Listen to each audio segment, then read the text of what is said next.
Hey everybody, welcome back to another edition of the 20 Minutes Video Cast, or vodcast as the hip kids like to say, and we're certainly not one of those, but it's okay. Probably ending up being one of my more frequent guests on this wonderful platform, and always glad to bring him in. And certainly after the last month or so, some breaking IHSA news over the last couple of weeks, figured the time couldn't be any better to bring in the man, the myth, the legend, Steve Soucie from Friday Night Drive. I'm sorry, I always screw it up. Friday Night Drive, as well as Joliet Herald News. He is a sports editor. And Souce, great to see you.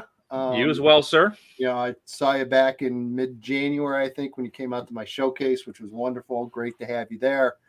I guess we got to start with 1 through 32 and kind of work our way from there.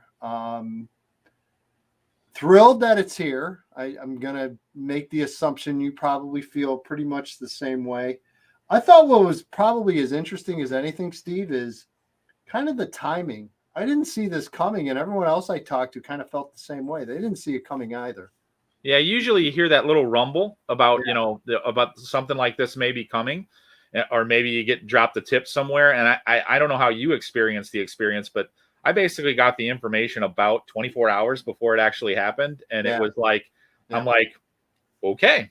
Like, and I know that there's obviously been a lot of support for this. It's something that, like, when you talk to coaches and you talk to people surrounding the game that know the inner workings of the system, it seems like it's one of the few things that there was almost a universal consensus on. And after it was announced, I found it hard to find anybody that's like, this is a bad idea. Yeah. Like, why are we doing this?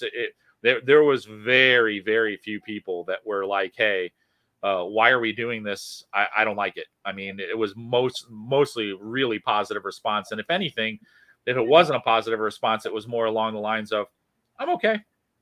Nothing to really say here. So there wasn't a lot of negativity surrounding it. Yeah, it again, you mentioned the rumblings, and you talk to a lot of people, I talk to a lot of people, and between those two groups, and knowing us, probably a lot of the same people in the same group, but there's always things that are floated out there and say, hey, I heard so and so talking about this.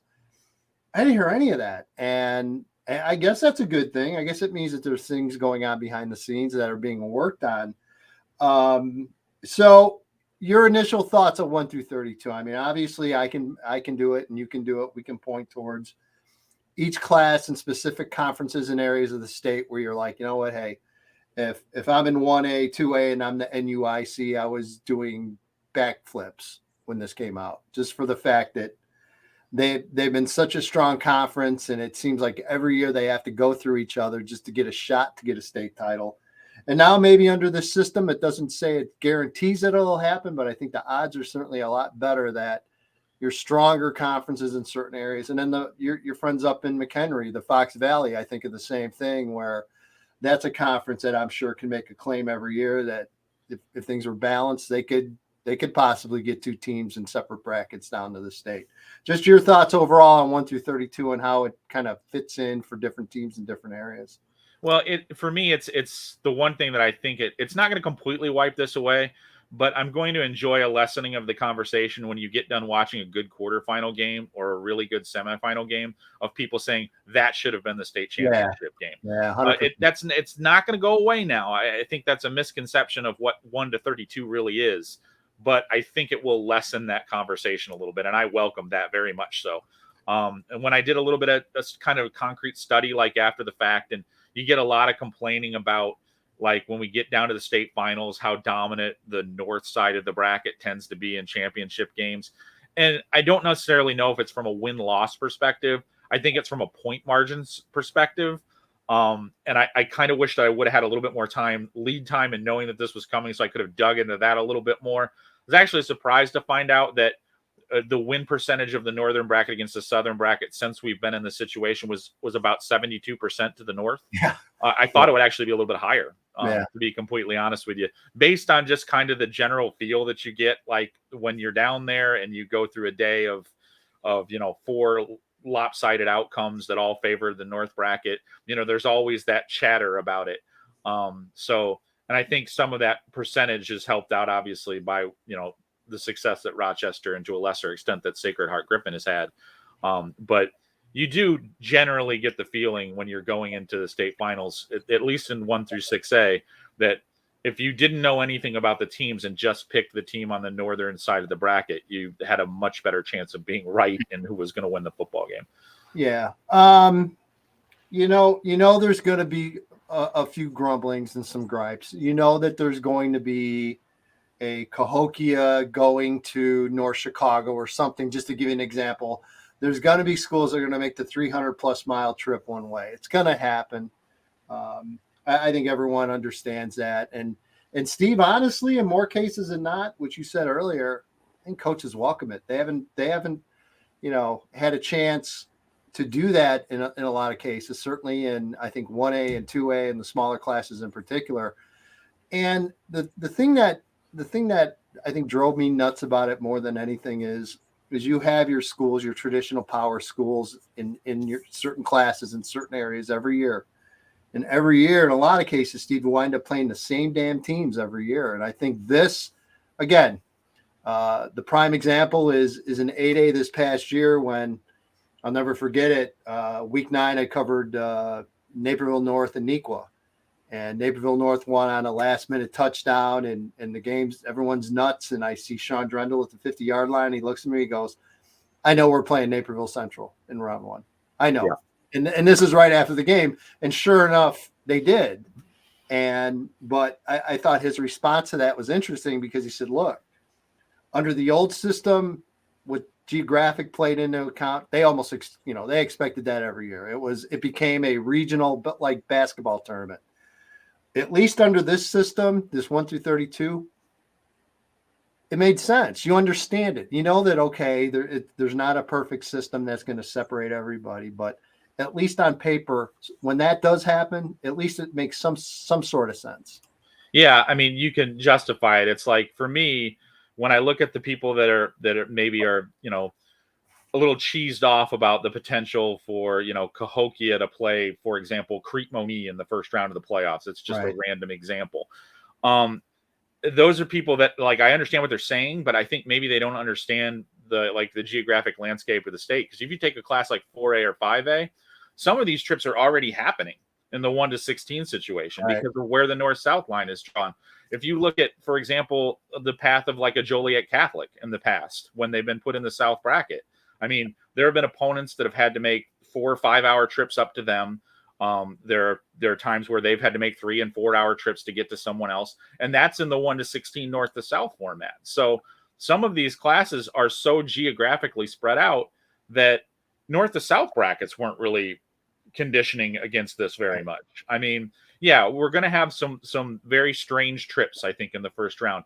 But I'll be honest, I can log a catalog of 10 to 15 coaches that I've talked to over the past, back when they were around in this system, that loved it.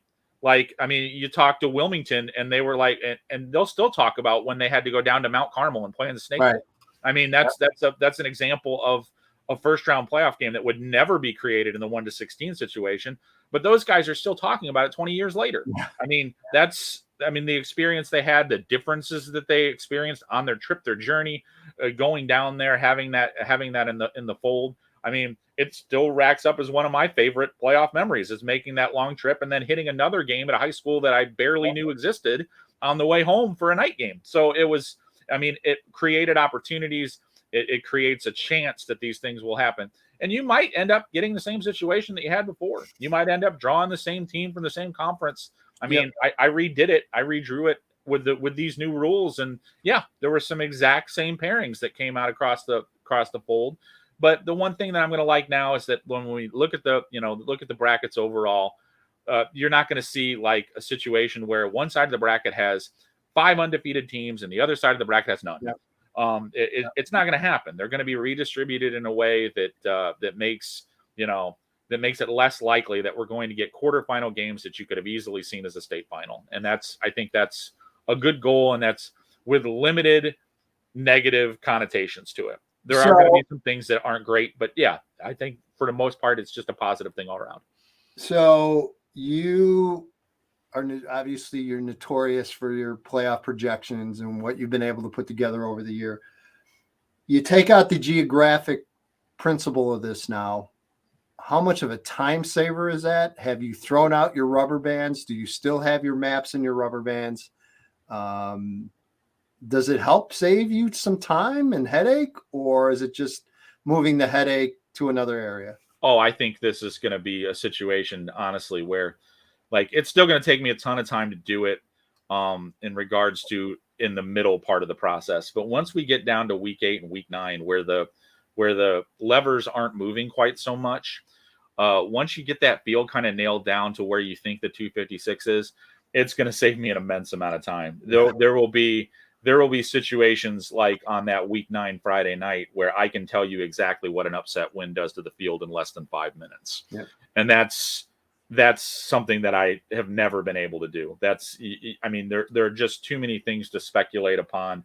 Like I said, once you get that 256 locked in, the ability to just kind of stack and tier things out, it will go a lot faster. You don't have to take into consideration some of the vagaries of the old system, which is the bracket is north-south, except when it isn't. Yeah. And there are examples of that you can find all over the place. You've had them. You can go back years and years and years where we've gone back and forth on why did this team go here? Why did that team go here? You mentioned Joliet Catholic. They always seem to be involved in, and look where we're both located. We're both located literally. I am like on the battle line. Yep. Of the divide here, just literally south of 80. If there's a civil war, I'm in big trouble because I'm in the middle of the firing line, if you will, where I'm at just south of I-80, and it's always seemed to have been that way for years. And why is this team that's located in the city of Chicago dragged south, and why is Joliet Catholic, who's further south of that school, dragged north? And yeah, it is going to be nice. Again, the hocus pocus, if you will, of the geographics that went into that playoff system.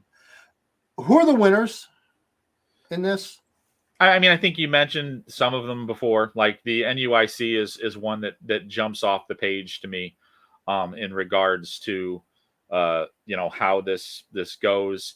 Kind of an undercurrent effect, and I mean, I don't mean to dunk on this situation, but some of the class divisions where you find a lot of public league schools that have not traditionally done very well in the playoffs. The distribution of those schools is going to go across the entire bracket now in some of the smaller classes. You see that a lot in 4A, to a lesser extent in 5A, where, I mean, like I said, not to dunk on anybody, but there are bracket situations where maybe you have 3 or 4 legitimate contenders on one side of the bracket that can actually win that side of the bracket. And it's just when are those teams going to run into each other now? And when have we sheathed off the public league schools? At least now in that situation, you'll have them on both sides of the bracket, and some of the seeding process will be a little bit more even. But I think largely what you're going to find is some conferences that, have historically had some teams that are pretty good football teams that have losses during the regular season are now going to have a better chance of maybe not running into the class behemoth right away. Yep. And that, I think that's so your stronger conferences, your deeper conferences, I think are going to catch a break here because, like you mentioned, especially like a conference like the Fox Valley, where you'll have maybe its third place or its fourth place team go into the playoffs with 2 or 3 losses and end up with a 12 seed. Past year was a prime example. Yeah. So, and that's going to, with across, it's kind of a balanced effect there. I mean, maybe sometimes they catch a roll with public league teams, or maybe maybe it's a lighter load, but maybe it also runs into a situation where they just run smack dab right back into another conference team that, that they played competitively with during the regular season, or in some cases maybe even beat. But, so it's just, I think the likelihood of us getting a lot of those repeat matchups decreases, does not go away, decreases significantly. And that's what I'm for, because there were a lot of them this year. I mean, I didn't look it up to remember an exact number, but there was quite a few. And then, like I said, I just want to get away from those. And if we are going to have those rematches and there are good football teams, I'd much rather they be in the third round, because then then they've run a gauntlet to get to those situations where those rematches are recreated instead of having them in the first. I think a big part of this story as well that we certainly need to dig into is 8-man football. And it's coming, Steve. It's coming on fast and furious. I mean, there's already been a huge leap in growth already from the year before to this past season. I think the number, it's already up again for the following year. So there's no ifs and buts. 8-man football is going to become a part of IHSA football, in my opinion. I keep hearing sooner rather than later that's going to happen. So I guess the question is, I think everyone is looking at it right now from how and where and when do you host a potential state title game? And how do you fit 8-man into the current 4-team-a-day system? But I have bigger questions regarding 8-man football that I'd like to get into. You could talk a little bit about the whole hosting situation currently and how you maybe work that in. I would like to know thoughts on just how broad 8-man could expand, because you mentioned the Chicago Public League. That's one of the first things I thought of when I saw 8-man, because I looked at it and said, you've got a lot of these public league schools that have struggled with numbers for years. And again, not taking anything away from 8-man football. It's very good football. It's growing. You're starting to see more and more quote unquote prospects coming out of 8-man football. So it's definitely something that is going to continue to build up. Could we see a broad rollout of 8-man football eventually? Can you see 8-man being represented in literally every corner of the state if things go a certain way? Just your thoughts on 8-man football and how does it fit into the landscape? I think, and I've had some conversations with some guys that have converted from 11 to 8, and a lot of them are like, if we don't do this, our programs are going to die. And there's still stigma that comes with it. I mean, that's just a common fact. I mean, I had some 8-man coaches reach out to me this year, inviting me to games, wanting me to come out and check it out and stuff like that, just to kind of help them get over, some of the things that people are like, it's not real football, I mean, doing that thing, so it's just one of those situations where, you have to kind of get past that and think about whether or not you are that concerned about how many of these potential student athletes might just lose opportunities altogether if it doesn't exist. The smaller school programs in this state, it's a very distinctive have and have not scenario. I can look at your schools less than 300 enrollment, and this isn't a joke. I can look at who those schools are and peg the 28 to 29 of the teams that are going to be in the 32 in the Class 1A field at the beginning of the year before we even start. Yeah. I'll miss on a couple. That's it. I mean, there'll be a little bit of turnover, and that's other. And then you have the other, 40 to 45 schools in that range that unfortunately tend to find themselves in the same place on a year-to-year basis. Yep. And those are obviously prime candidates to potentially move to 8-man football, because almost every one of those programs are one when you go, hey, how many people do you have in your varsity program? The number's really low. So it becomes an argument of what are you trying to preserve here? And then beyond that, there's no guarantee that, if any of those schools transfer over to 8-man football, that they're going to have the success that they crave, but there's a better opportunity for them to have it. I honestly think we're, less pressure to grow programs too. Yeah. I honestly think we're not that far away from a scenario where you're not really talking about how do you fit an 8-man final into a 4 game a day scenario. It's almost where it has to be part of the scenario. Yeah. Where instead of us having 8 11-man football classes, we have 7, and the 8th class is 8-man football. We're closing in on that. I mean, it's the reality of the situation. I mean, we're at right now, to my knowledge, and this number will change once we go into the regular season. We have 493 11-man playoff eligible football programs. It's the lowest number that we've had, and I keep saying this year to year because the number keeps falling every year. We don't have teams adding to the 11-man fold on every year. All we're doing is losing them, and eventually we're going to get to the point where we've reached the threshold of where if you just divided the number of teams into groups, we're going to be in the 60 variety, 60, 65 variety of if you just broke the remaining 11-man football teams into 8 classes. And when you get to that point, I mean, you're going to start to have 75% of the eligible playoff field of eligible teams available that have to make the playoffs to get you to 256. So if you want to keep the 256 format, or you're going to change to 228, which would what it would be for 7 8-man or 11-man classes and 1 8-man classes, the percentages are going to start skewing that way. It's just the reality of the situation. We've watched a pickup of about 6 to 8 to 10 programs to 8-man football on a yearly basis. If maybe they're not all going to 8-man football, maybe they're just dropping football altogether. So far, I've already gotten a little bit of feedback on what that number might be this year. I got news that one program is going to JV only this year. They're probably going. That's probably the way that they're going to end up going. Like I just said, you don't see teams going back. We do have a unique situation. We do have one team that's going back this year, but we'll get into that a lot more in July and August when these numbers start to come out. But I'm willing to bet we'll have another move of 3, 4, 5, 6 teams that are gonna head that way. And we're starting to see it now in some of these conferences. I mean, we talked about the NUIC before. That's a great conference. They've had defections of multiple programs over the last couple of years, causing them to go from a 2-division format to a 1. I mean, and that's what you're going to see, I think, in quite a few small school conferences where it's just you've got maybe you had 12 teams 5 years ago, you've got 8 now, and that's the reality of the situation.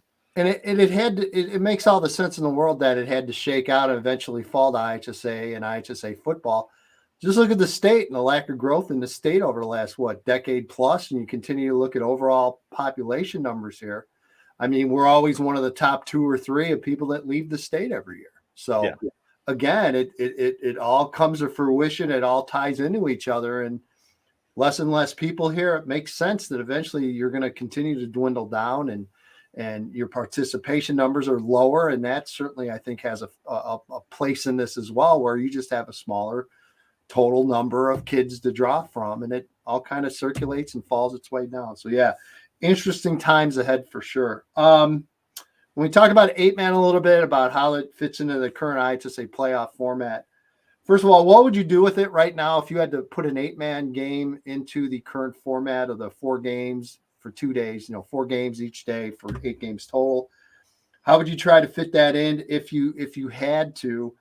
And then once you give me your answer for that, let's talk a little bit about hosting sites, because I believe after basketball, or after next year, we're up, I think, for football. I think Champaign 1 more year, and then we're up. I was told that the discussion was supposed to begin for what they were going to do with football sometime here in the near future. Right. So that means we're probably in the calendar of the discussion comes up in the spring, summer. There'll be some sort of plan in place before we start next season. So that's the calendar effect. I mean, I think I'm in the minority on this, but I don't necessarily think it's a bad thing if we did split sites. Oh, I think you're in the majority, honestly. People that I talk to and coaches, they say the same thing.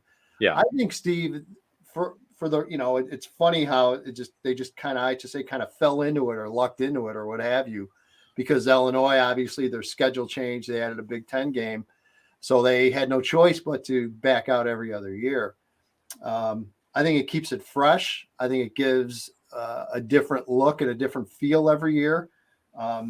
Now, I love Champaign, and you and I have talked about it a lot. I think every venue has certain positives that they offer. And certainly from a media perspective, terrific facility at Memorial Stadium, great for the media. It's all the renovations they did.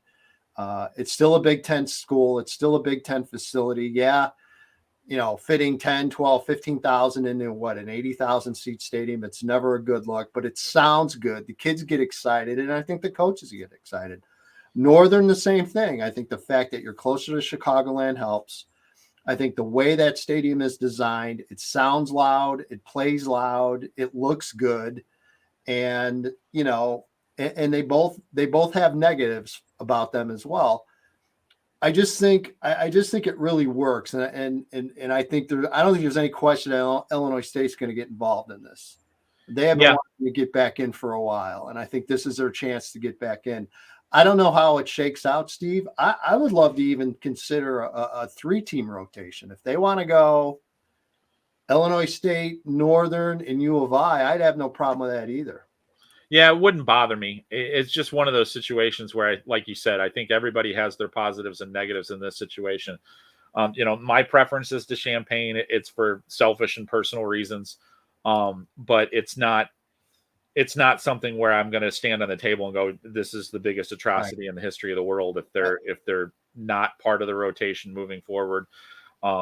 The cavernous feel of that stadium, when even if there is a fairly decent crowd for a high school football game in it, is something that always kind of bothers me a little bit. I can't, there's nothing that can really be done about it. It's just the way that it is. And I mean, I've got some issues with Northern and the way things go there too, but like you said, all pluses and minuses everywhere. Yeah. So it's kind of a tricky thing. I just think that we've got to come up with a solution that maybe is a little bit more sweeping than, trying to, I think we go with a rotation, but I'm of the opinion that maybe we start talking about, maybe it might be a rotation, but it might not necessarily be what we're used to the rotation being. I'm saying we've got 4 state finals at one site and 4 at another. I don't know how feasible that is. Oh, keep that. Let's talk about that a little bit, because I get asked about this all the time. Well, why hasn't that happened? Why haven't we split 1 through 4A, play at one location, 5 through 8A, play another? Well, the argument had always been television, that from a coverage standpoint, from a cost standpoint, there's no way they were going to pay for 2 separate productions and 2 separate crews to run, 2 different locations for 1 year for state finals. That's been a big thing. But Steve, what's getting interesting is as we've seen with pro sports, as we've seen with so many different other entities, I think the IHSA is going to struggle, and not them, but to try to find those over-the-air broadcast partners. The way the media world has continued to go, merging, you're seeing layoffs, you're seeing companies dissolving and production companies dissolving. CN100 just recently went dark, which is a huge loss for high school football coverage and high school sports coverage in general. Could we get, and again, it's for a broader discussion, but I can see eventually down the line where IHSA literally turns that into a self-produced, meaning producing it on site, streaming it, and making it available that way. I think, Steve, once the television portion of this either becomes just not as big of a deal or just goes away, I definitely think that 2 separate locations in 1 year becomes part of the discussion. Yeah, I think so too. And like you said, it's part of my run up every year, heading into the state finals. Where can I watch this on TV? Like, people are asking me this, and I'm like, I actually can't watch it on my TV at home. Like, I'm there, so it doesn't really affect me all that much. But I don't have the proper TV channels right now on the service that I carry. Yeah. So walking people through not knowing what system they have and not knowing what they have available to them every year, it's become this, I'm like, the best thing I can tell you is go to the IHSA website and look at the list. I know that's not going to answer your question, but I can't answer every year. And you and I talked about this past year. We'll be wherever we're in DeKalb or we're in Champaign. And I'll tell you, I go, every year I get the same damn thing on Friday of the state finals. Why can't I find this on DirecTV? I don't know. Okay. It's not my deal. Talk to IHSA, but every single year it happens. And yeah, it's a pain in the butt. Yeah. You get more than I do, I bet. But I get a healthy amount of texts. They start coming in on Friday morning. I can't. Where is it, Seuss? I can't find it.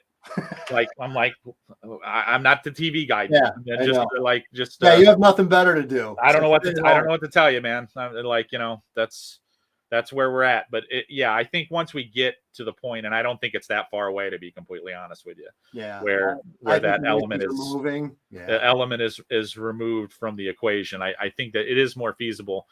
And like I think like we're talking about the elevation, of possibly including 8-man football in the scenario. I think that is probably the way it would go. Like you've got to yeah, have a split type situation. I mean, you can't fit 5 games in a day. It just no, doesn't work. And no, and I no. mean, We're I lucky would, four in, honestly. yeah, If there, because there's been years where we've had delays, an injury delay, what have you, and it backs everything up. And you've been there. I've been there till 11 o'clock, seeing games end and getting coming awfully close to that. And yeah, yeah, yeah. It's just you're not. really pushing it for Yeah, sure. it's not a feasible solution.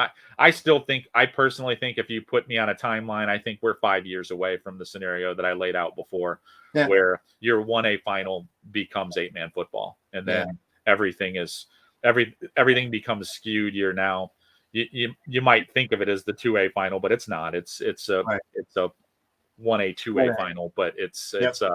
everybody would be kind of reclassified in that situation. We'd have to make that adjustment, but I don't think we're that far away from it. Because I mean, I look at that list, like I said before, we got 493. If you said, hey, Seuss, take a look at this list and mark off the teams that you think are in danger of maybe not fielding 11-man football teams, I could give you 50 and I wouldn't struggle that hard. And that would put 8-man membership at around 80, if that was, and that's more than enough Yeah. to warrant having a class of its own. Yeah. I mean, I might be exaggerating that point a little bit, because all 50 of those probably wouldn't go, but there are probably 20 more on that list that I didn't mark off that are probably in more danger than I realize. Yeah. So that's, I just really, it becomes everyone's least favorite thing. It becomes a math equation at some point. And I think we're getting closer and closer to a situation where you have to look a little bit harder at the actual hard numbers and say, hey, what are we doing here? Because like 8-man football has gone from having, 8 to 10 teams 5 years ago to, 16 to 18 to now, where they've divided their schedule into north and south portions. Yep. It's escalating at a fair, for, in the grand scheme of things and the way things that tend to go, this is going at a really rapid rate. I mean, people don't think about it like that, but 6 to 8 teams a year is rapid. Yes. It's a rapid escalation. It's quick.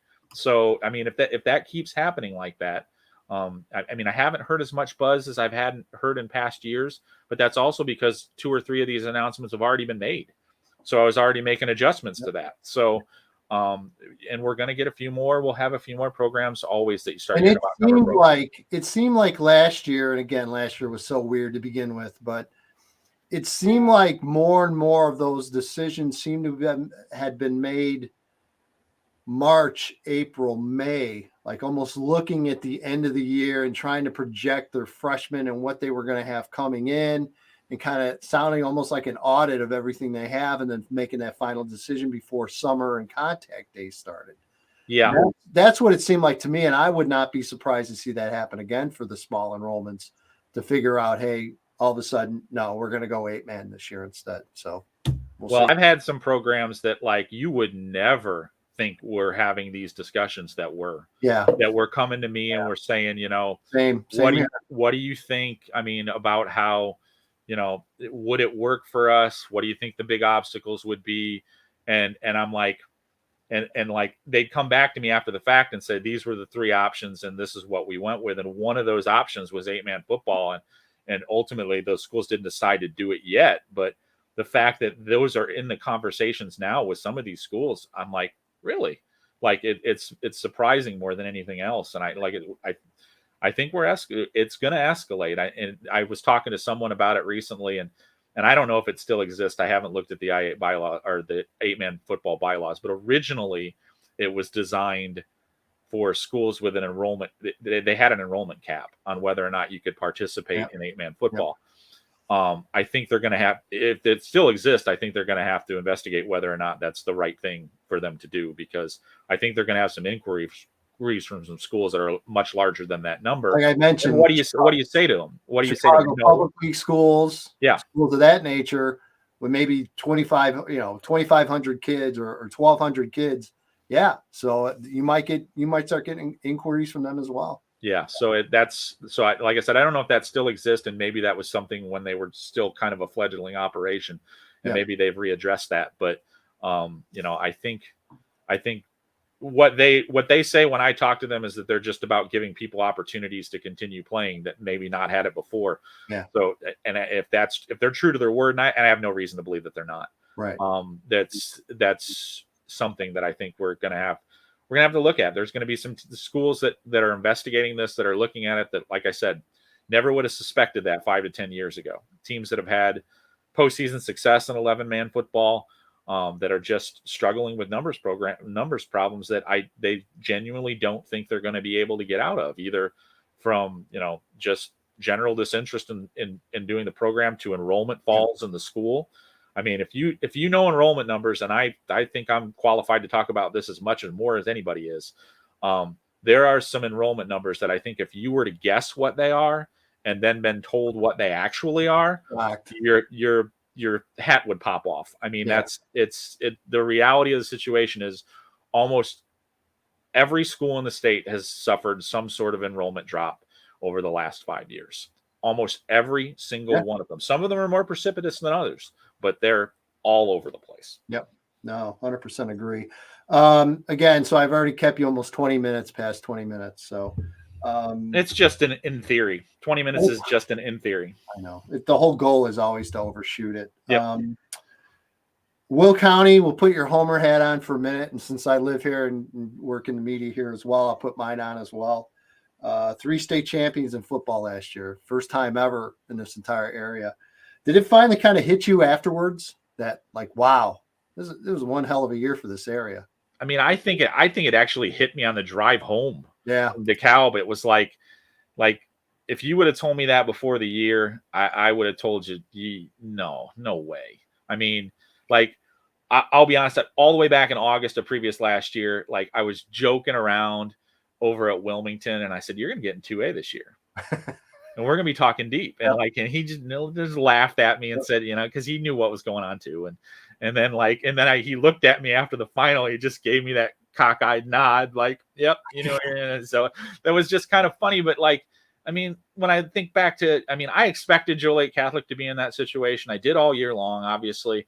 But the one that really gets me looking back on it was Lockport. Yeah. Because, well, you knew they'd be better. I think they were a great team, and I knew that, and I remember, and you do this too with your rankings. I'm sitting there in the preseason and going, and I put Lockport at 23 in the preseason rankings, and I was like, I think they're better than this. I know, but I'm scared that I'm going to look bad if they don't fulfill expectations. And every week I kept telling myself, wherever I put them, I think they're better than this. Every single week until we got to the state finals. Every week I was like in this internal argument with myself, I think they're better than this. And they just kept proving my initial thought right. Yeah. That they were a very, very good football team, and so much fun, so many fun kids on that team. And it was like, I really enjoyed that group and all that they were able to accomplish. But yeah, overall, just an incredible year for the football in this area. Just astonishingly good. But it's such a high bar to begin with that when you start talking about, like, the best year ever, you really have to, it really takes some weight, some consequence. It does. What's interesting is you mentioned that Lockport team, and what I saw and what really caught my attention was, Steve, they literally got better every single week. Every single week, that team found a way of getting better. And even you look at who they beat in the playoffs, and it was just like, wow, they just handled Lions, and then they continue to march on. And then obviously the big win against Loyola was absolutely huge, and I think opened everyone's eyes. But yeah, it was one hell of a ride for the area. And you look at 2022 just real quickly, and Lincoln Way East is going to be a monster because of all the young kids that they played. You certainly expect Lockport to not drop. I mean, yeah, they graduate a lot of starters, but you know that program, so do I. There's plenty of talent there. I think Bolingbrook's going to be much improved. They had a young team and bring back a lot of starters. JCA, even though they lost some of those studs that are, a handful of them at the University of Illinois now, still plenty of talent in JCA, and they're going to be tough. And again, they're going to be in 4A again for one more year. That'll have a big impact on them as well. And again, this area, there's going to be no real major drop off. Yeah. It's one of those situations where you feel like the locomotive is just going to keep running.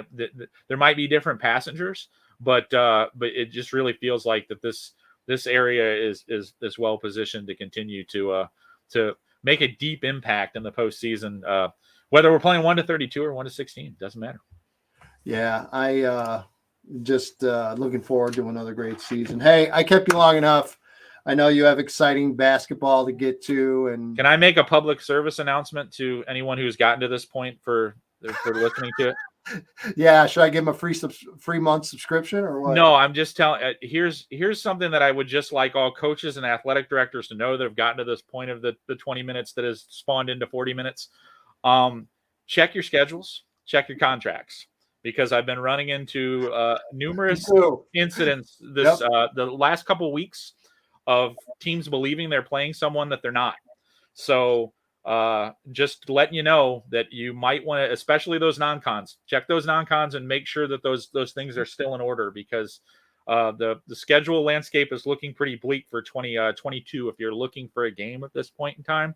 So I don't think you want to be one of those teams. So check. I got a hold of you yesterday about week 2. Yep. People are playing around with week 2. It's like, come on. Really? Yeah, no, I found a school someone sent me their conference schedule, and I found a school that had a game schedule that they did not have scheduled, and they did not know it. So I emailed them and told them, I said, this school, both their opponent and them have them listed as playing someone else. So you might want to look into finding a week 2. So fortunately he was able to do so, but until I had contacted him, he did not know he was not playing that team in week 2. So like I said, if you have non-cons that you're not sure that relationship is solid, I would advise you to check. It's funny. One of the questions I was going to ask you that I scrapped for timing is, what's the next big issue? And I was going to bring up scheduling, but if I did, we'd go from 20 minutes to 60 minutes and still wouldn't get anything resolved with it. So yeah, it's something. I'll put it that way.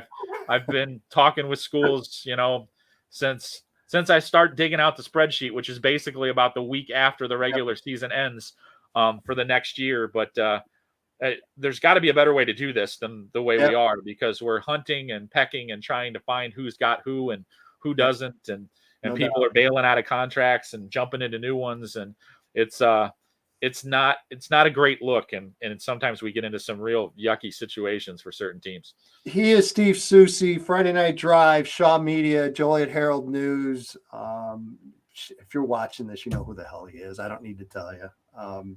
Dude, appreciate it as always. Fingers crossed. We didn't even talk baseball, and I'm really happy about that, because, again, then 60 minutes would go into 120 minutes, and it would just get ugly. So we could make that. Yeah, we could make that the overnight version of the 20-minute podcast. So thank you, my friend.